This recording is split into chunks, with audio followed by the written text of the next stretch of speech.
আমাদের হাতে যে পরিমাণ সরবরাহ আছে সেই সরবরাহ বাজারে মূল্য স্থিতিশীল রাখার জন্য পর্যাপ্ত। সুতরাং এটির জন্য কোনো শঙ্কার কারণ নাই। আর সিলেটের জন্য যে পরিকল্পনা, এই দীর্ঘ নির্বাচনী প্রচারণার সময় আমি আমার প্রত্যেকটা বক্তব্যে এটির উল্লেখ করেছি এবং আমার ম্যানিফেস্টোতে যা আছে আগামী 5 বছরে তার অক্ষরে অক্ষরে বাস্তবায়ন করার চেষ্টা করব ইনশাল্লাহ।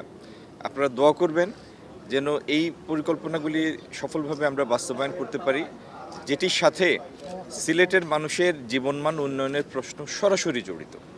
আমরা এখানে কর্মসংস্থান সৃষ্টি করতে চাই, আইটি সংশ্লিষ্ট বিভিন্ন পেশার প্রসার ঘটাতে চাই, এআই সেন্টার তৈরি করতে চাই। আমাদের পাশের দেশ ভারত একটা মেজর ডিজিটাল ইনফ্রাস্ট্রাকচার তৈরি করেছে, সেইখানে সরকারি কর্মচারীদের এআই ট্রেন করার জন্য তাদের স্কিম আছে, প্রোগ্রাম আছে।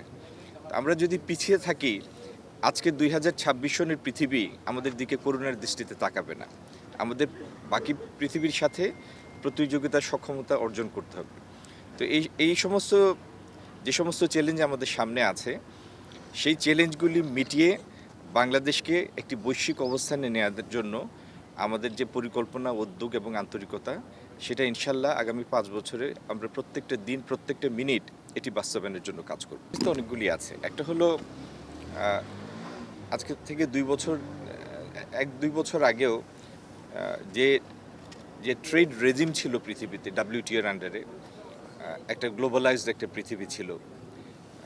হঠাৎ করে আমেরিকান টেরিফ টাকে একটা অস্ত্র হিসাবে বিভিন্ন ক্ষেত্রে ব্যবহার করার কারণে এই WTO রেজিমের বা যে গ্লোবাল ওয়ার্ল্ড, যেটির স্লোগানটা খুব জনপ্রিয় একটা স্লোগান ছিল, এবং আন্তর্দেশীয় বাণিজ্য যতটুকু সম্ভব সহজীকরণ করা হয়েছিল যাতে গুডস অ্যান্ড সার্ভিসের অবাধ প্রবাহ থাকে, এই উদ্দেশ্য সামনে রেখে সেই নোশনটা, সেই কনসেপ্টটা বিরাটভাবে বাধাগ্রস্ত হয়েছে। তো এই টালমাটাল সময়ে আন্তর্দেশীয় বাণিজ্যের গতি স্লথ, আপনারা দেখেছেন গত 4-5 মাসে আমাদের একটা ইনক্রিমেন্টাল নেগেটিভ গ্রোথ হচ্ছে রপ্তানি প্রবৃত্তি ঋণাত্মক। আর আমাদের রপ্তানির একটা মাত্র পণ্য 85% আমাদের পুরো রপ্তানি বাস্কেটে। তো এটি তো আমাদের জন্য চ্যালেঞ্জিং।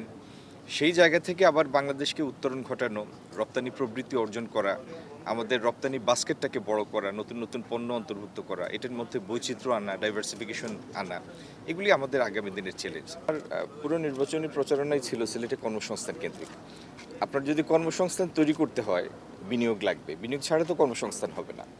তো এই বিনিয়োগ আকৃষ্ট করার জন্য কতটা সহায়ক পরিবেশ দরকার, আপনার যোগাযোগ ব্যবস্থার উন্নয়ন দরকার, কিছু লালফিতার দূরত্ব কমানো দরকার, তার থেকে বড় জরুরি দরকার সিলেটে কিছু বিশেষ নীতি সহায়তা, যেটির কারণে প্রবাসী এবং দেশীয় বিনিয়োগকারীরা আকৃষ্ট হবে।